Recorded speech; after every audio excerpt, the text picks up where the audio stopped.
what is the molecular mass, the molecular weight, or the molar mass for sulfur dioxide.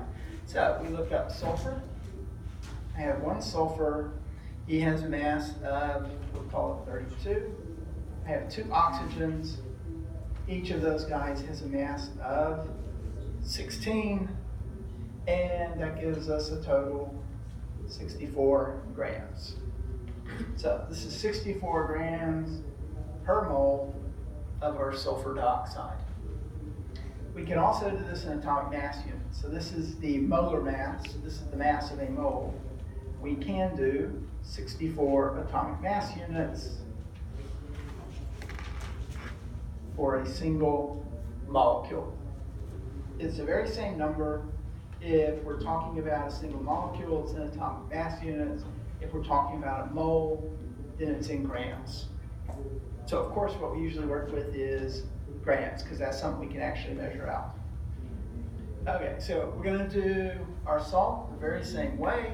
So what did we have? How about our cobalt fluoride, cobalt 2 fluoride? We calculate these the very same way, except this is a salt. It is not a single molecule. So our salt is just giving us the ratio, of course. It's not telling us the exact number, because our salts are crystals and they have lots and lots of atoms in them. So we would calculate this guy the very same way. So one cobalt, 58.9, we will call it. Two fluorines at 19. So 96.9 grams per mole. This one is called molar mass because it's a molecule. This one is called the formula weight because it's a salt. We calculate them the very same way. You look their masses up on the periodic table, and you have to take into account how many there are in that compound. But outside of that, we calculate them the very same way. They just get different names. This one is called the molar mass, and this one is called formula weight.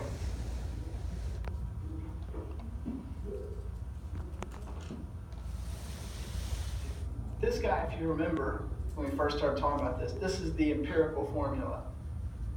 It is giving us the ratio of the metal and the non-metal in our salt. And this one is our molecular formula. This is telling us the exact number that are present in a molecule of that guy. So we calculate it the very same way. But they get different names because they're different types of compounds. Okay, so we already talked about our mole stuff. We did talk about percent composition, so that's just by mass. What's the mass of one guy divided by the total mass? So we're using this mole conversion so that we don't have to measure out masses of individual molecules. We need a much bigger mass to work with. So the mole, of course, is what makes, is just a conversion factor. It's how many atomic mass units are in a gram. So if we measure out a mole, we end up using the very same numbers in the periodic table, but just a larger scale. Okay, so this gets us to our actual equations. We have something in parentheses to tell us what state it's in. Our reactants are on the left, products are on the right. This is how we write our chemical equations. You're going to get a couple that you have to balance. So the way these are going to be set up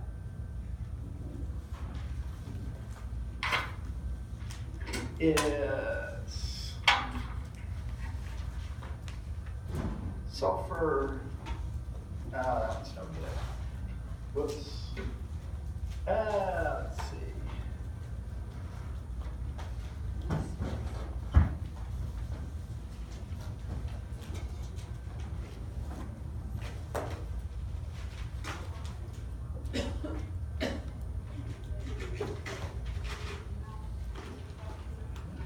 so I need to balance this thing. When we balance it, we have to make sure we have the same number of each element on both sides. The only thing we can change are the coefficients in front. We cannot change the subscripts because those define what the material is. Okay, so I've got one carbon here, I have one carbon over here. I have 2 hydrogens and 4 hydrogens. So that means I need to multiply this guy by 2. 2 times 2 gives me 4. If we have nothing written, it's understood to be 1.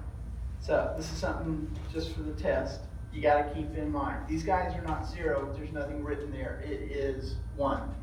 So on the test, you will get combinations like this. So what's the set of coefficients that balances the equation? So 1, 2, 1. So it's that guy. So you balance the equation, and then you look for which set matches your results. Okay, so you get a couple of those. Then we talked about what affects the rate of our chemical reactions. You'll get a couple, these are conceptual. And, so in terms of calculations, you're going to get a couple where you have to calculate these guys. So that's actually sort of a calculation, not a real hard one. Okay, so you get a couple equations that you have to balance. You get a couple conceptual questions involving reaction rates. So what state it's in will affect what the reaction rate is. Solids, liquids, gases. As we go from solid to liquid to a gas, the reaction rate goes up. Gases will react faster since they're already separated from each other. That's the reason we do things in solutions. Once it's in solution, they have been separated. So if something is in a solution, the reaction rate is probably somewhere in between those two guys. Temperature will affect the reaction rate. You crank up the temperature, everybody's moving around faster. If everybody's moving around faster, they will react with each other faster. It also gives them more energy to overcome whatever barrier that has to be, any chemical bonds have to be broken. That's what our catalyst will do for us. We have, for our reaction,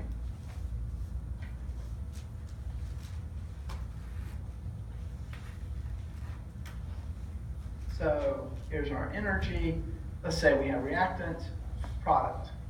So this is going to give off a lot of energy, but there's a barrier here. So if I'm taking, say, methane, and I want to react it with oxygen that's in the air, we're going to produce carbon dioxide and water. So it's going to release a lot of energy. This is what we burn. This is the primary gas, our natural gas in the Bunsen burners. But if you just mix the gas and oxygen at room temperature, nothing happens. You have to supply a spark, a match, you got to get something going here. That's because we got to break some of these bonds to get these guys to react with each other. So that's where this barrier is coming from. How strong are the bonds holding these guys together, holding the reactants together? The stronger the bonds, the higher that barrier is going to be. So that means you have to take it up to a higher temperature in order to get the reaction to start. So what the catalyst does, it lowers the barrier. So that means it takes a lower temperature, so you get the reaction to occur at a lower temperature. But the catalyst is not consumed in our reaction. He's simply speeding the process up, but he doesn't appear as either a reactant or a product. Okay, so the next thing, concentration.